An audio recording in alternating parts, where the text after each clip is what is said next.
Buenas tardes, amigos de Nuevo Testamento 1. Siguiendo con nuestras clases en línea, hoy tenemos la cuarta clase en relación con el Evangelio de San Juan. Iniciamos, como es nuestra costumbre, con nuestra oración al Espíritu Santo. Ven, Espíritu Santo, y llena los corazones de tus fieles y enciende en ellos el fuego de tu amor. Envía, Señor, tu Espíritu y todo será creado y se renovará la faz de la tierra. Oh Dios, que iluminaste los corazones de tus fieles con la luz del Espíritu Santo, haz que seamos dóciles a sus inspiraciones para que podamos apreciar el bien, recibir su consuelo en las penas, su fortaleza en los momentos difíciles y su entusiasmo para obrar el bien por Cristo nuestro Señor. Amén. En el nombre del Padre, del Hijo y del Espíritu Santo. Amén. Bueno, pues nuevamente la clase pasada tuvimos una clase pues muy interesante con relación a lo que eran las bodas de Caná. Hoy, siguiendo nuestro texto, en la página 125 que estamos haciendo la contestación de este cuestionario, que de alguna manera en este cuestionario nos hace profundizar y ver un poquito más a detalle lo que es el Evangelio de San Juan. En la primera clase vimos como que el panorama general de lo que trata el Evangelio de San Juan, y ya ahorita en las clases siguientes ya hemos estado mirando realmente el Evangelio, leyendo partes, fragmentos, perícopas completas, en donde vamos a analizar más a profundidad en qué consiste la simbología un poco del Evangelio de San Juan. Bueno, entonces hoy nos toca ver otro de los grandes signos de San Juan, porque recordemos que él no les llama, de hecho, él nunca se refiere a lo que serían los milagros de Jesús, sino que él se está refiriendo básicamente que en todos a él les llama signos, los signos que él ve de todo lo que hace Jesús. Él nos da una gran enseñanza un poco más profunda para que meditemos y reflexionemos sobre los hechos de Jesús. Para esto recordemos que él escogió 7 milagros. Nosotros pues no tenemos tiempo en nuestro texto de ver los 7 milagros completos, sino que vemos solamente algunos para que ustedes tengan una visión muy precisa de lo que es la simbología, la teología de San Juan. Ahora, ya como vimos en el anterior, en las bodas de Caná, ustedes ya vieron claramente cómo nada de lo que viene en el Evangelio, y eso que nosotros no vimos completita toda la perícopa, sino que nada más vimos una parte hasta donde Jesús convierte el agua en vino, ¿verdad? Entonces, como que la otra parte pues ya quedó pendiente de verse, que ustedes la vean, la reflexionen, saquen sus dudas, y espero yo en Dios que en enero que tengamos clases presenciales, personas que gusten, que no han puesto sus dudas en el WhatsApp, pues tengamos la oportunidad de contestarlas personalmente. Hoy vamos a ver la resurrección de Lázaro. Vamos a iniciar. Como la vez anterior, vamos a leer primero el Evangelio, y ya luego sobre eso vamos a platicar, vamos a ir respondiendo, tratando de profundizar un poquito también mirando la simbología de San Juan, ¿sí? Bueno, empezamos. Había un enfermo llamado Lázaro, era de Betania. Dice, de Betania, pueblo de María y de su hermana Marta. María era la que ungió al Señor con perfumes y le secó los pies con sus cabellos. Su hermano Lázaro era el enfermo. Las hermanas enviaron a decir a Jesús, Señor, aquel a quien tú quieres está enfermo. Al oírlo, Jesús comentó, esta enfermedad no es de muerte, es para la gloria de Dios, para que el Hijo de Dios sea glorificado por ella. Jesús amaba a Marta, a su hermano y a Lázaro. Cuando se enteró de que estaba enfermo, permaneció 2 días más en el lugar donde se encontraba. Al cabo de ellos dijo a sus discípulos, volvamos de nuevo a Judea. Replicaron los discípulos, Rabí, hace poco los judíos querían apedrearte, ¿y vuelves allí? Jesús respondió, ¿no tiene el día 12 horas? Si uno anda de día, no tropieza, porque ve la luz de este mundo. Pero si uno anda de noche, tropieza porque no hay luz en él. Tras decir esto, añadió, nuestro amigo Lázaro duerme, pero voy a despertarle. Le dijeron sus discípulos: Señor, si duerme, ya se curará. Jesús lo había dicho de su muerte, pero ellos creyeron que hablaba del descanso del sueño. Entonces Jesús les dijo abiertamente: Lázaro ha muerto, y me alegro por vosotros de no haber estado allí para que creáis. Pero vayamos allá. Entonces Tomás, llamado el mellizo, dijo a los otros discípulos: Vayamos también nosotros a morir con él. Cuando llegó Jesús, se encontró con que Lázaro llevaba ya 4 días en el sepulcro.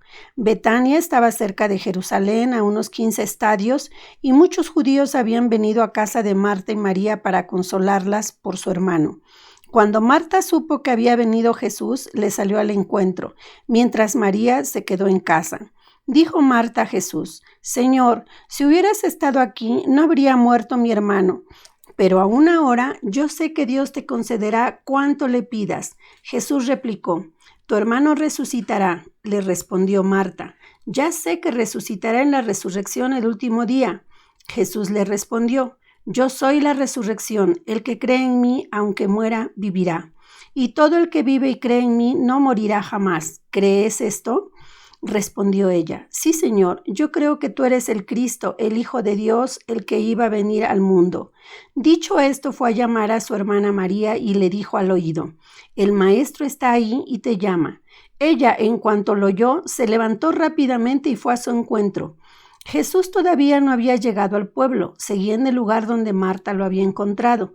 Los judíos que estaban con María en casa consolándola, al ver que se levantaba rápidamente y salía, la siguieron pensando que iba al sepulcro para llorar ahí. Cuando María llegó donde estaba Jesús y lo vio, cayó a sus pies y le dijo: Señor, si hubieras estado aquí mi hermano no habría muerto.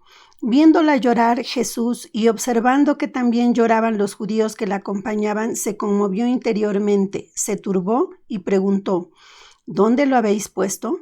Le respondieron: Señor, ven y lo verás. Jesús se conmovió entre lágrimas. Los judíos comentaron entonces: Mirad cómo le quería. Pero algunos de ellos dijeron: Este que abrió los ojos del ciego, ¿no podía haber hecho que éste no muriera? Entonces Jesús se conmovió de nuevo en su interior y fue al sepulcro. Era una cueva y tenía puesta encima una piedra. Dijo Jesús: Quitad la piedra. Marta, la hermana del muerto, le advirtió: Señor, ya huele, es el 4º día. Replicó Jesús: ¿No te he dicho que si crees verás la gloria de Dios? Quitaron pues la piedra. Entonces Jesús levantó los ojos a lo alto y dijo: Padre, te doy gracias por haberme escuchado. Bien sé que tú siempre me escuchas, pero lo he dicho por estos que me rodean para que crean que tú me has enviado. Dicho esto, gritó con fuerte voz: Lázaro, sal fuera. El muerto salió atado de pies y manos con vendas y envuelto el rostro en un sudario. Jesús les dijo: Desatadlo y dejadle andar. Palabra de Dios. Bueno, entonces vamos a ver aquí, vamos a empezar a ver la resurrección de Lázaro. ¿Qué título, después de haber escuchado la perícopa, el evangelio completo, vamos a platicar? O sea, ¿qué título le daríamos acá? En esta perícopa Jesús recibe el título de Señor de vida y muerte, ¿verdad? Señor de vida más que nada, el triunfo de la vida sobre la muerte. Eso es lo que vamos a ver en este evangelio. Entonces nos dice que había un muerto que estaba en Betania, que era amigo de Jesús, que era hermano de Marta y de María. ¿Se recuerdan que hay un evangelio anterior donde dice que Marta andaba bien apurada haciendo qué hacer y María estaba sentada a los pies del Señor escuchándolo? Y Marta reclama, ¿verdad? O sea, oye, dile que me ayude, ¿no? Y entonces Jesús le dice: ella ha tomado la mejor parte y tú te agitas por cosas de este mundo. Las cosas de este mundo son pasajeras de alguna manera. Entonces, en esa perícopa nosotros vimos que la que brilló fue María. Y Marta, pues como que no tanto, ¿verdad? En esta perícopa vamos a ver que la que brilla más que nada es Marta. Y que María de alguna manera la sigue, pero va un poquito atrás de él. Bueno, antes que nada partamos del hecho de que este suceso se da, según el Evangelio de San Juan, sucede un poco antes de la Pascua. ¿Por qué? Porque en esta pericopa ya Jesús está avisando que va a venir, ya sobreviene su pasión, su muerte, igual que en este caso de Lázaro, pero que así como él va a resucitar a Lázaro, Jesús también va a resucitar. Ahora aquí vemos otro signo. Jesús, cuando resucita, resucita al tercer día y Lázaro resucita al cuarto día. ¿Por qué? Porque recordemos que primero y antes que nada, Jesús es primero en todo. Él va a resucitar por su propio poder, ¿sí? Al tercer día. Lázaro necesita que sea resucitado por Jesús y resucita hasta el cuarto día. Esa es una de las primeras cosas que tenemos que observar. Otro detalle que tenemos que observar.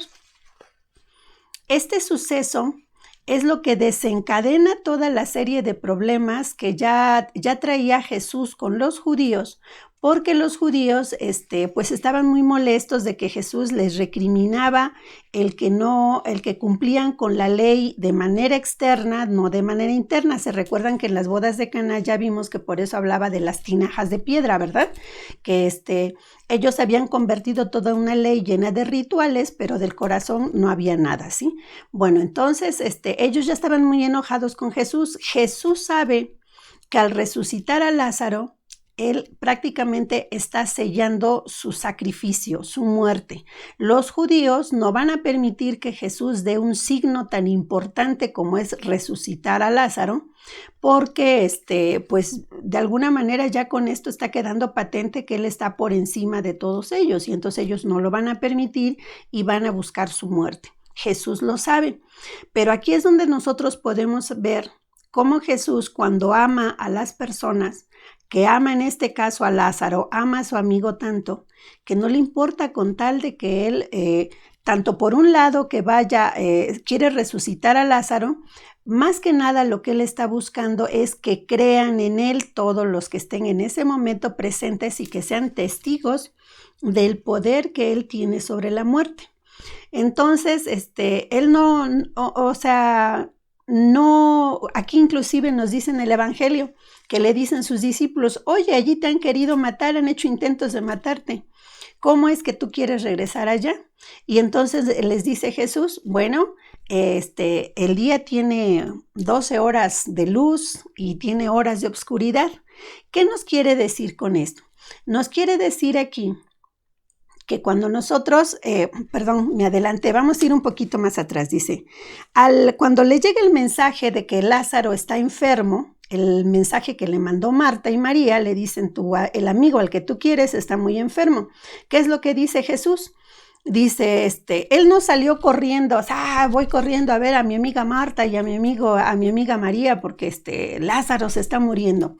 ¿Qué nos enseña con esto? Que cuando nosotros recibimos una noticia, él dice que se esperó 2 días más y nosotros pensaríamos, ¿por qué se esperó tiempo? Pues que no eran tan amigos como él pensaba, Jesús no los quería tanto como ellos creían. No, Jesús sí los quería mucho porque inclusive llora cuando se entera que ya Lázaro está, cuando él llega y ve a las otras personas llorar, que Lázaro estaba muerto, él ya lo sabía. Pero cuando ve llorar a sus hermanas, él se conmueve y también llora. Entonces vamos a ver con esto que sí las quería. Entonces dice, ¿por qué se esperó 2 días? Bueno, entonces a lo mejor tenía miedo de que lo mataran los judíos. Él sabía que se iba a entregar en su pasión por amor a todos nosotros. Entonces, pues no era miedo, ¿verdad? Él tenía una razón. ¿Qué es lo que él busca con todo esto? Con todo esto volvemos a aquello que he estado repitiendo continuamente en las clases. Aquella doble función que en todo lo que Jesús hace busca la glorificación de Dios y la santificación del hombre. En este caso, él se espera 2 días para que Lázaro muera y para que entonces él, cuando vaya, va a hacer 2 cosas. Con el milagro de resucitarlo, curarlo no, porque él ya había hecho muchas curaciones importantísimas, ¿no? Muy grandes. Entonces, si él hubiese ido a curarlo, pues hubiese sido una curación más. Pero resucitarlo ya es otra cosa, ¿no? Y luego nosotros podríamos decir pero pues ya había hecho otras resurrecciones. Se recuerdan que él antes ya había resucitado a la hija de Jairo y también ya había resucitado al hijo de la viuda. Entonces, no era tanto en sí que la resurrección como tal. ¿Por qué no causó tanto problema la resurrección de la hija de Jairo o el hijo de la viuda? Porque esas resurrecciones habían sido inmediatas a la muerte de estas personas. Entonces eso dio pie a que los judíos que buscaban siempre desacreditar de alguna manera lo que Jesús hacía, decían, bueno, pues a lo mejor no estaban realmente muertos, a lo mejor pues estaban desmayados o todavía estaban vivos, y entonces él lo único que hizo llegó y los curó. O sea, trataban de opacar el hecho de que había habido una resurrección. Pero en el caso de Lázaro nos especifica el Evangelio que dice que ya llevaba 4 días de muerto. Por esa razón Marta dice, cuando le dice, quiten la piedra, ¿qué dice Marta? Señor, ya huele mal, ya tiene 4 días de muerto. ¿Sí? Entonces, ¿qué está especificando? O sea, aquí ya no va a haber duda ninguna para todos los que estén presentes en este milagro, en este signo, de que Jesús es dueño o sea, que está por encima de la muerte, que Él es el Señor de la vida. ¿Por qué? Porque ya llevaba 4 días de muerto, ya estaba oliendo mal, ya estaba entrando en descomposición. Entonces ya no había ninguna duda, ni remotamente, de que Lázaro llevaba muerto 4 días encerrado en la tumba. Entonces, pues él sabe que todo esto va a sobrevenir, pero no le importa, él aún así va ahí va a ir a acompañarlas para hacer este signo a los ojos tanto de sus apóstoles como de los judíos que estaban acompañando a María, como de toda la gente que estaba ahí, que estuviera presente, iba a tener la certeza e iban a creer en él, que Dios lo había mandado y que él era el Hijo de Dios.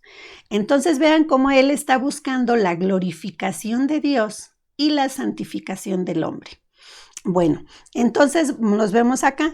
Él decide, pero él dijo, hay 12 días de oscuridad, 12 horas de oscuridad y 12 horas de luz.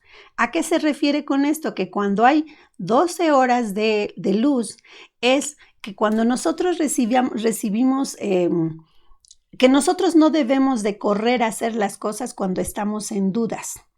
La oscuridad está señalada como que tú caminas en duda, no estás seguro de lo que estás haciendo. Entonces, cuando estás en duda, cuando tú haces cosas con premura, llevado por el dolor, llevado por la angustia, por todas estas cosas, te puedes equivocar, puede haber tropiezos, te vas a caer.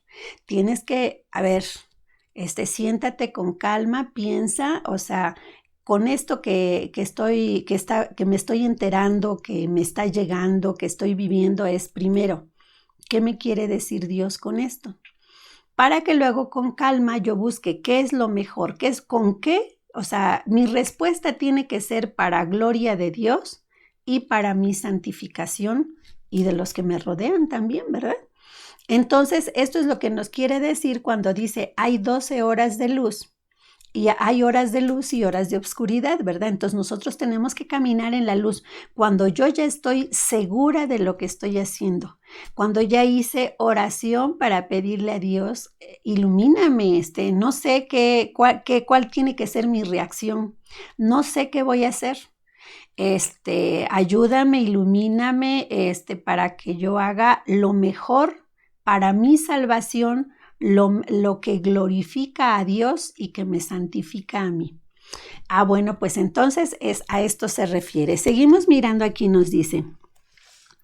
Él llega, dice, ¿se no tiene el día 12 horas? Si uno anda de día no tropieza porque ve la luz de este mundo, pero si uno anda de noche tropieza porque no hay luz en él. Bueno, entonces ya vimos una explicación. Tras decir esto añadió, nuestro amigo Lázaro duerme. Y volvemos a aquellos. Ellos pensaban, todos sus apóstoles, que se refería al sueño normal. Pero Jesús, como ve que no lo entienden, él ya les dice claramente, Lázaro ha muerto. Y entonces cuando les dice, ahora vamos para allá porque voy a hacer algo, ¿no? Dice, había dicho su muerte, pero ellos creyeron que era el sueño normal. Entonces Jesús les dijo abiertamente, Lázaro ha muerto y me alegro por vosotros de no haber estado allí para que creáis, pero vayamos allá. Entonces fíjense, él ya aclara, vamos a ir allá ahorita buscando que ustedes crean. Sí, o sea que él está consciente de que ellos todavía andan ahí en las penumbras de todo lo que Jesús les ha dicho, lo escuchan, de alguna manera lo creen, pero todavía recuerden que ellos aún no habían recibido al Espíritu Santo, que es el que nos da todos los dones para poder comprender la palabra del Señor. Entonces luego dice, entonces Tomás, llamado el mellizo, dijo a los otros discípulos, vayamos también nosotros a morir con él. Aquí hay un poco de duda. Muchos, algunos dicen que se refiere, vayamos a morir con Lázaro, o que él ubicó así como a decir, bueno, pues aquí como que algo va a haber, porque Jesús no hace nada sin sentido, ¿verdad? Hay alguna razón. Entonces yo quiero estar presente cuando él haga algo que me haga, aquí dice, para que ustedes crean. Entonces dice, yo quiero creer, entonces voy a morir con Lázaro para que yo crea con lo que haga Jesús. Entonces se va, dice, cuando llegó, Jesús se encontró con que Lázaro llevaba ya 4 días en el sepulcro. Entonces Betania estaba pues no muy retirado y llegó allí. Luego dice, muchos judíos habían venido a casa de Marta y María para consolarlas por su hermano. Cuando Marta supo que había venido Jesús, le salió al encuentro mientras María se quedó en casa. Aquí que nos representan tanto Lázaro como Marta y María. Lázaro va a representar al hombre pecador. Se recuerdan que en el Antiguo Testamento, en Génesis, nos dice que después de que pecan Adán y Eva, Jesús les dice, por haber pecado, ahora van a morir. O sea, antes no iba a haber muerte, pero ahora por haber pecado, pues va a haber muerte, ¿verdad? Entonces, ¿qué quiere decir? Que Lázaro al morir nos está representando cómo el hombre muere por el pecado, ¿sí? Entonces, Lázaro está muerto a consecuencia, ¿sí? A consecuencia del pecado, no personales, en este caso específicamente de él, sino estamos hablando en una simbología general. El pecado en el ser humano es causa es resultado o consecuencia la muerte en el ser humano es consecuencia del pecado. Entonces, eso es lo que nos va a representar Lázaro. María, ¿sí? Al haberse quedado llorando con buscando que los judíos que la van a acompañar, la están apapachando, no sufras, no llores, consuélate, ¿a quién nos representa? A esas personas que cuando padecen un dolor, cuando viven algo que les impacta, que las lastima, que las hiere, cuando no entienden el sentido de algo que les está sucediendo, se quedan ahí sumidas en su dolor, en el llorar, en el lamentarse. Marta, ¿a quién nos representa? A las mujeres a las personas, en este caso, al ser humano, que vive una situación que no comprende, no entiende, pero sale a buscar respuestas. En este caso, ¿qué es lo que ella hace? Sale al encuentro del Señor. No se espera a que Jesús venga hasta la casa y los busque, sino ella va a buscar al Señor. Ella va a buscar las respuestas. Ella va a buscar al Señor. En este caso, ¿qué nos dice? Cuando tú tengas un problema, tú busca al Señor. Primero y antes que nada, busca al Señor. No busques a las vecinas, a los grupos, a un amigo, a tu papá, mamá, lo que sea. No, primero busca al Señor. Ve, búscalo y expon ante Él tu dolor, tu sufrimiento, tus dudas, tus preocupaciones, pero siempre primero ante el Señor. Y ya después todo lo demás, o sea, a lo mejor el Señor te va a hablar por medio de otras personas, pero tú ya pusiste las situaciones primero y antes que nada en manos del Señor. ¿Qué es lo que hace Marta? Marta sale al encuentro del Señor, va, ¿y qué es lo primero que hace Marta? O sea, llegando ante Jesús, ¿qué le dijo? Dijo Marta a Jesús, Señor, si hubieras estado aquí, no habría muerto mi hermano. ¿Qué está manifestando allí Marta? Marta tiene fe en Jesús, pero es una fe, pues digamos, como que una fe no tan perfecta, por así decirlo, ¿no? ¿Por qué? Porque ella sabe que Jesús tenía el poder de curar a las personas, tenía el poder de, podía haber curado a Lázaro. Entonces ya había fe en el caso de Marta, ya había fe en el caso de María también, porque se recuerdan que luego después llega María también ante el Señor y le dice, si tú hubieras estado acá, mi hermano no hubiese muerto. ¿Qué quiere decir? Que ellas ya creen en el Señor, pero Jesús no quiere esa fe imperfecta, basada en cosas materiales, en cosas de este mundo, en cosas que nosotros podamos ver, sino Él quiere que Marta y María den un paso más en la fe. Y entonces Él pregunta, dice, porque Marta todavía le había dicho, mi hermano, dice, si hubieras estado aquí, no habría muerto mi hermano, pero aún ahora yo sé que Dios te concederá cuanto le pidas. O sea, vean, ella cree mucho en él. O sea, dice, mi hermano ya se murió. Ya ese aspecto, pues ya pasó. Pero yo sé que si tú le pides lo que tú le pidas al Señor, Él te lo concederá. O sea, a Dios Padre Él te lo va a conceder. Tú eres el Mesías, ¿sí? Bueno, entonces ya hay una fe un poquito más adelantada todavía. O sea, aparte de que cree en Dios, cree que Él es el Hijo de Dios y que lo que Él pida, Él puede hacer lo que Él quiera. Pero todavía Jesús pide reafirma tu fe. O sea, a ver, ya me dijiste que me crees. ¿De veras crees en mí? A ver, dame una prueba de que crees en mí. Entonces aquí le dice, Jesús le respondió y le dice Jesús replicó, tu hermano resucitará. Y Marta le respondió, ya sé que resucitará en la resurrección el último día. O sea, ¿qué es lo que dice? O sea, Jesús le dice, bueno, tranquila, tu hermano va a resucitar. Y Marta, como buen ser humano respondón que somos, dice, ay, ya sé que va a resucitar el último día, el día del, como decimos nosotros, el juicio final, al final de los tiempos, yo sé que Él va a resucitar. Y entonces Jesús le dice, yo soy la resurrección, el que cree en mí, aunque muera, vivirá, y todo el que vive y cree en mí no morirá jamás. ¿Crees esto? O sea, quiere que dé un paso más. Dice, tú dices que crees en mí. Reafírmame, ¿de verdad crees en mí? Porque yo soy la vida, ¿eh? Si tú crees en mí, tú nunca vas a morir. Sí, aquí ya vamos a entrar a la cuestión espiritual, ¿verdad? O sea, así la estamos mirando todos nosotros. Dice, respondió ella, sí, Señor, yo creo que tú eres el Cristo, el Hijo de Dios. Vean, ya ella de viva voz manifiesta, sí, yo creo que tú eres el Hijo de Dios. Ya anteriormente se lo había dicho, aunque de una manera como que no estaba tan clara cuando le dice, aunque ya murió mi hermano, yo sé que lo que tú le pidas al Señor, Él te lo va a conceder. Pero Jesús quiere que se lo reafirme claramente y por eso le dice ella, sí, Señor, yo creo que tú eres el Cristo, el Hijo de Dios, el que iba a venir al mundo. Dicho esto, fue a llamar a su hermana María y le dice al oído, y el Señor, el Maestro está ahí y te llama. Y entonces nosotros nos preguntaríamos, ¿en qué momento Jesús le dijo a Marta que fuera a llamar a su hermana? Al menos aquí el Evangelio no nos lo manifiesta, ¿verdad? Pero, ¿qué nos quiere decir con esto San Juan?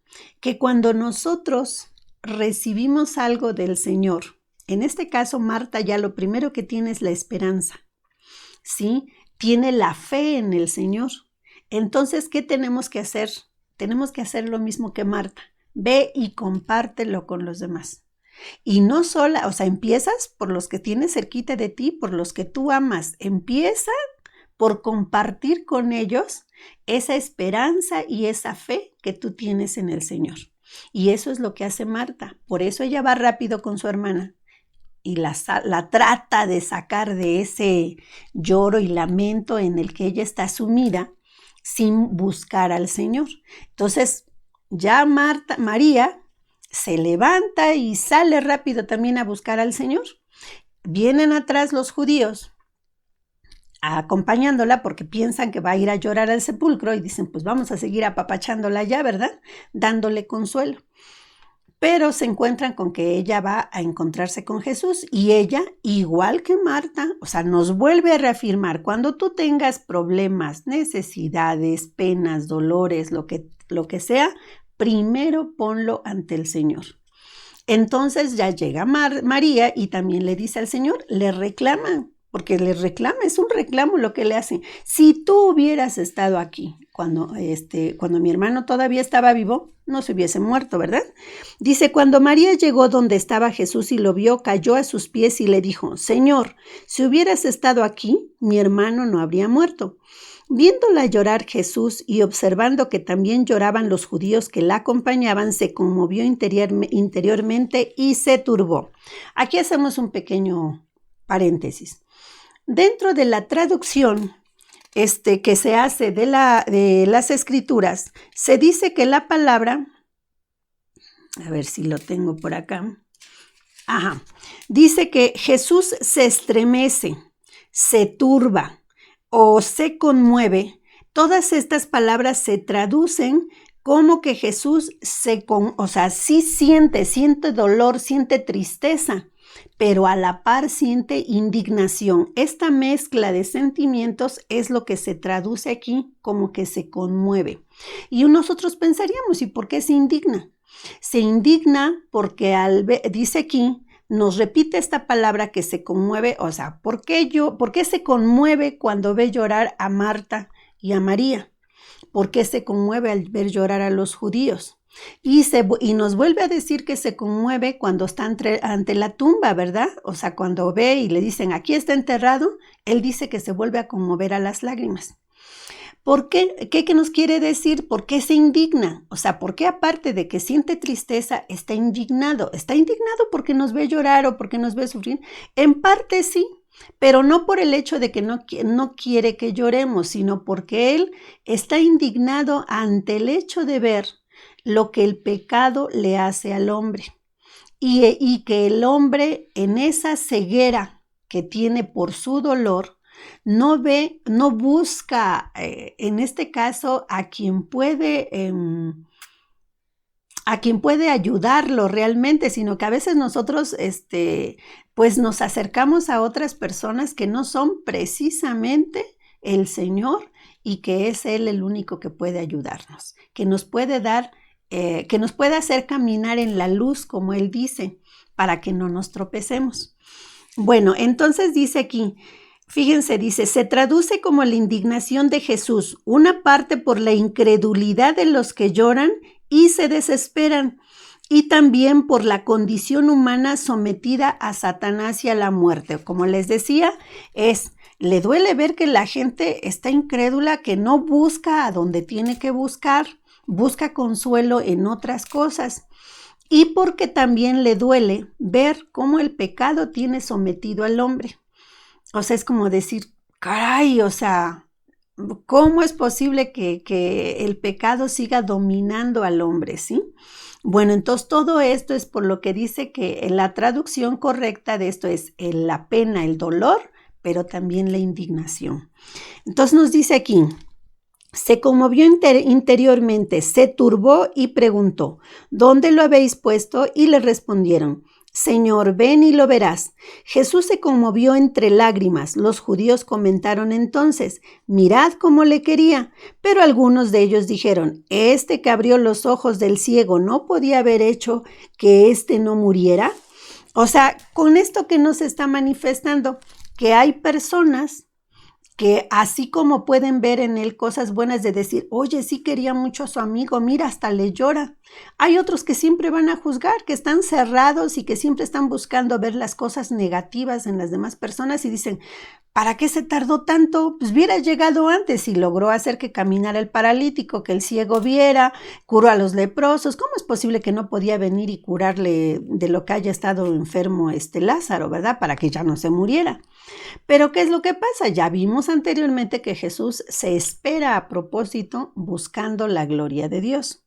Dice, entonces Jesús se conmovió de nuevo en su interior y fue al sepulcro. Era una cueva y tenía puesta encima una piedra. Dijo Jesús, quitad la piedra. Marta, la hermana del muerto, le advirtió, Señor, ya huele, es el cuarto día. Replicó Jesús, ¿no te he dicho que si crees verás la gloria de Dios? O sea, es como decir, a ver, si estás diciendo que confías en mí, que crees en mí, ¿por qué todavía estás con esa resistencia, verdad? Entonces dice, quitaron pues la piedra, entonces Jesús levantó los ojos a lo alto y dijo, Padre, te doy gracias por haberme escuchado. Bien sé que tú siempre me escuchas, pero lo he dicho para que estos que me rodean también crean, ¿sí? Que tú me has enviado, o sea, que no vengo por mi cuenta, vengo porque tú me mandas, o sea, yo vengo por el poder que tú me das y que yo vengo como enviado tuyo, o sea, no vengo por mi cuenta nuevamente, ¿sí? Dicho esto, gritó con fuerte voz, Lázaro, sal fuera. ¿Por qué dice que gritó? El poder de él era simplemente Lázaro, levántate, sal fuera, ¿sí? Sin en cambio aquí nos dice claramente que gritó con fuerte voz. ¿A qué se refiere? Hay personas que entre más tiempo pasen en el pecado, se van volviendo más duras de corazón. Entonces aquí nos está representando que Lázaro, sometido a la muerte por el pecado, ¿sí? Ya llevaba 4 días ahí, estaba hundido, por así decirlo, en el pecado, el mal lo tenía sometido. Que nos representa las personas que estamos asiduamente cometiendo pecado tras pecado y que, como nos decía en algún momento en el Apocalipsis también San Juan nos decía, hay personas que están vivas y no se dan cuenta que están muertas. ¿Por qué? Porque andamos en este mundo, caminamos y estamos vivos para este mundo, pero para Dios estamos muertos. Los pecados nos tienen muertos para Dios. Por eso dice, caminan, comen, viven, pero no se han dado cuenta que están muertos. Entonces, en este caso, Lázaro está representando a esas personas que están ahí hundidas en el pecado, que ya ni se dan cuenta, que ellas no se dan cuenta que están muertas. Y entonces a esos hay que sacudirlos. O sea, en este caso Jesús por eso grita con voz potente, o sea, escúchame, te estoy dando la orden, o sea, despierta. Sal de ahí, ¿sí? Cuando estamos hundidos a este grado en nuestras faltas, pues necesitamos voz fuerte, ¿verdad? Y eso es lo que nos quiere aquí decir Jesús. Luego dice, el muerto salió atado de pies y manos con vendas. Ahora, ¿por qué nos dice que sale atado con las vendas?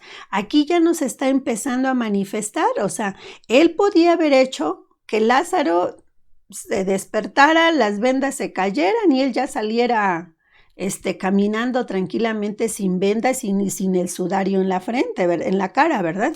Sin en cambio nos especifica que salió con las vendas y con el rostro cubierto. Y esto da pie a que Jesús dice, y envuelto el rostro en un sudario, Jesús les dijo, desatadlo y dejarle andar. ¿De qué es preaviso esto? De la confesión, de la penitencia. Se recuerdan que en otros pasajes Jesús le dice a Pedro, lo que ates en esta tierra, atado quedará en el cielo. Lo que desates en esta tierra, desatado quedará en el cielo. ¿Qué entonces aquí se está refiriendo? Es desátenlo, es él, cuando nosotros... pues ahora sí que nos damos cuenta de nuestros pecados, escuchamos la voz del Señor, ya estamos en la resurrección, pero necesitamos que alguien nos desate, nos quite los pecados para que podamos volver a caminar, ¿sí? En este caso es parte de lo que está en la simbología un poco de lo que, bueno, no un poco, es la simbología de lo que va a ser más adelante el sacramento de penitencia. Sí, tenemos que ir a desatar los nudos, porque cuando nosotros cometemos faltas, es como ir haciendo nudos que nos van amarrando y encadenando al mal. Entonces Jesús lo que pide es desátenlo. ¿A quiénes les da esta instrucción? En este caso a los apóstoles, que más adelante que en nuestra actualidad son nuestros sacerdotes, ¿verdad?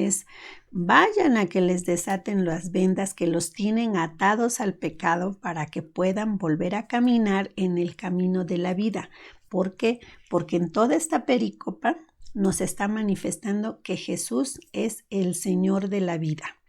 Entonces, Él quiere que caminemos en el Señor.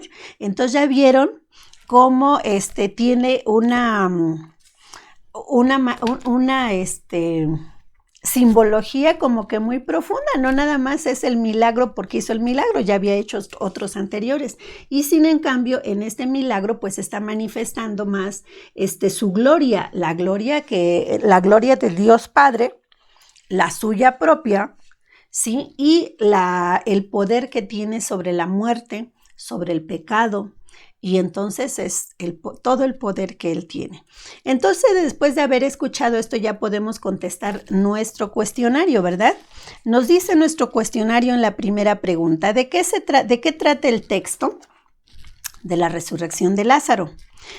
¿Cuál es su ubicación en el plan? Jesús muestra que es aquel que tiene poder sobre la muerte, aquel que da la vida y se ubica casi al final de su vida pública para que crean en él y que además desencadenan los acontecimientos de su muerte, ¿verdad? Hablamos de que él sabía que después de que él hiciera esto, es cuando viene la pericopa donde más adelante, que ya no es parte de lo que aquí nos piden que leamos, pero que seguramente ustedes también ya leyeron y conocen, donde dice que a partir de esa resurrección los judíos toman la decisión de matar a Jesús. Y no solamente matar a Jesús, sino matar también a Lázaro.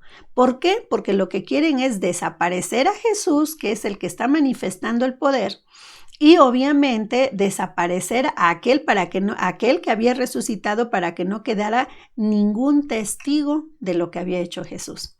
Entonces, eso es lo que está pasando. ¿Y cuándo se ubica esto en el plan? Pues, como dijimos al principio, un poco antes de la Pascua del Señor, porque es el último signo que hace, ¿sí? Y luego dice, ¿de qué es figura Lázaro? De todo lo que el pecado causa en la humanidad, en el hombre específicamente. Entonces, eso es lo que está representando a Lázaro, los hombres que por el pecado morimos, ¿sí? Y luego dice, ¿qué representan Marta y María? Al ser humano, al hombre de fe que pone su confianza en Dios aún en las situaciones más difíciles y dolorosas, y ante Él expresan lo que hay en su corazón con toda la fe de que Dios las escucha y de alguna manera va a hacer algo para remediar su situación. 5. ¿Cómo es la actitud de Jesús? Pues ya hablamos de que Jesús se conmueve, se turba, llega hasta el llanto, y esto significa que se indigna ante el dominio que el pecado tiene sobre el hombre y cómo el hombre está ciego a esas situaciones y a veces cae en el lloro, en el desespero, como en el caso de María, que se queda allí y se conforma con el consuelo que le dan los que lo rodean. Sí, sin darse cuenta que ese es un consuelo pasajero y que a veces no te ayuda a salir de ese dolor, porque lo único que hacen es mantenerte cómoda y apapachada ahí en el consentimiento, en el mimo, en la compasión, y tú no buscas al Señor, que es el Señor de la vida, que te va a desatar el nudo de ese problema, de esa tristeza, para volver a caminar en el camino del Señor. Entonces aquí dicen, se conmovió, se turbó y nuevamente se conmueve. Todas estas palabras, dice, estas palabras cuando se aplican a las personas se traducen como una gran indignación, una irritación contra alguien, no contra las personas que estaban llorando. En este caso es contra el mal, contra Satanás, que por medio del pecado tiene al hombre atado. Es la misma traducción cuando Jesús dice a los enfermos que cura. ¿Se acuerdan que siempre les dice enérgicamente? Guarden silencio sobre esto que hice, pero vayan ante el Sanedrín y hagan su ofrenda, todo lo que corresponde a la ley, pero no hablen de estos milagros, que nunca obedecieron, ¿verdad? Porque por eso la fama de Jesús se sigue extendiendo. O en Marcos 14, del 4 al 5, cuando los discípulos se enojan por el perfume desperdiciado. ¿Se acuerdan que también dice, ahí nos dice que ellos estaban indignados cuando ven que la Magdalena rompe un frasco de perfume tan costosísimo y le unge los pies a Jesús, y en su mente están pensando, qué desperdicio de perfume, este perfume se podía haber vendido en mucho dinero para poder con ese dinero ayudar a los pobres. Bueno, entonces ya vieron que con esto ya terminamos lo que es el texto 3, Juan 11, del 1 al 57, que nos habla de la resurrección de Lázaro. Entonces ya vieron que nada de lo que dicen es dicho al azar. Todo tiene una simbología. ¿Por qué es el último signo? Porque ya está hablando Jesús de su pasión, porque ya está preavisando que también Él va a resucitar. ¿Por qué Lázaro resucita 4 días después que Jesús? Porque Jesús siempre es primero en todo, el ser humano después, ¿sí? ¿Por qué Marta y María le reclaman? Porque tenemos que llevar todo lo nuestro siempre ante Dios antes que nada, y ya después encontraremos las soluciones, ¿sí? ¿A qué se refiere que caminemos en las horas de luz? Espérate, con calma. No se trata de que alguien viene y te dice, oye, fíjate que acaba de tener un accidente tu mamá, o está enferma tu mamá, y sales como loco ahí desesperado. A ver, tiempo. O sea, no se trata tampoco de que, dices, voy a seguir los pasos 1, 2, 3 de lo que me dijeron. No, sino es, calma. Primero es, Señor, ayúdame, no sé qué va a pasar después de esto, tengo que hacer esto, salgo, voy, pero ya te encomendaste a Dios, o sea, eso es lo que Dios espera, primero Él y después todo lo demás. Bueno, pues con esto creo que quedó un poco claro lo que es el Evangelio de San Juan. Tenemos todavía lo que es la vid verdadera. Esta ya no la voy a explicar la próxima clase. La próxima clase ya nada más les voy a dar las respuestas de Juan 15 del 1 al 17 y las respuestas del cuestionario siguiente, que son 6 preguntas. Son 3 preguntas de Juan y 6 preguntas del libro de texto. Dice acá, también están en la página 125, dice, ¿cómo es el Jesús de Juan? ¿Dónde? Porque, por ejemplo, las preguntas, ¿cuál es la ubicación de la vid, del texto de la vid verdadera? Dice, ¿cuál es la ubicación en el texto?